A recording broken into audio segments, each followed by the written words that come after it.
Hey everyone, it's Dr. Z. I just wanted to take you through a quick tutorial and explain how joins work in MySQL and really take you through assignment 6, where we were primarily looking at identifying unduplicated customers who had ordered a bike and who had ordered a helmet. So I'm going to open up the file and walk you through this. So when we first wanted to select the customers, typically you have customers that have similar names or the same name. And so one of the things you want to look at is when you have customers in a large database, what is that identifier variable? So you can actually look in, I'm just going to the table and say, what are the different columns? And so with this, it's customer ID. And so pretend if customer ID didn't exist. You could use customer first name, last name, and maybe street address. There's a variety of different combinations you could use. But because we have an identifier for our customers, I wanted to select customer ID from the customers table. And in this query, we join across a variety of tables because once again, we wanted to go down all the way to the details based on the customer. So with that, we looked in our customer based on their ID. We wanted to look at their orders. So what we did is we did an inner join, and in an inner join, it only keeps the data that is matching between the two tables.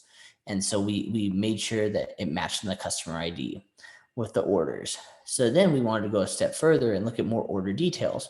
So we took that orders table and we did a inner join between of the orders. Can you give us the order detail number?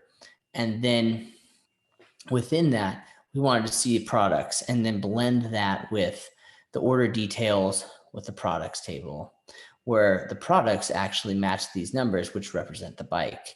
And how did I find these numbers? So for example, you can go in, you can look at your columns and identify, okay, do they have something that's an indicator for that? And so maybe there's a product number or an identifier or a name.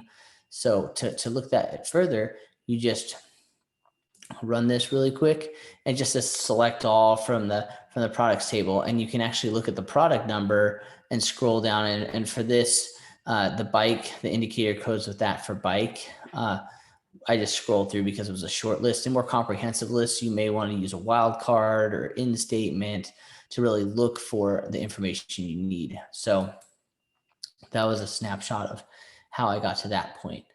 So I was able to identify 4 different factors that represented bicycles. And so I tested that to make sure I had an unduplicated count.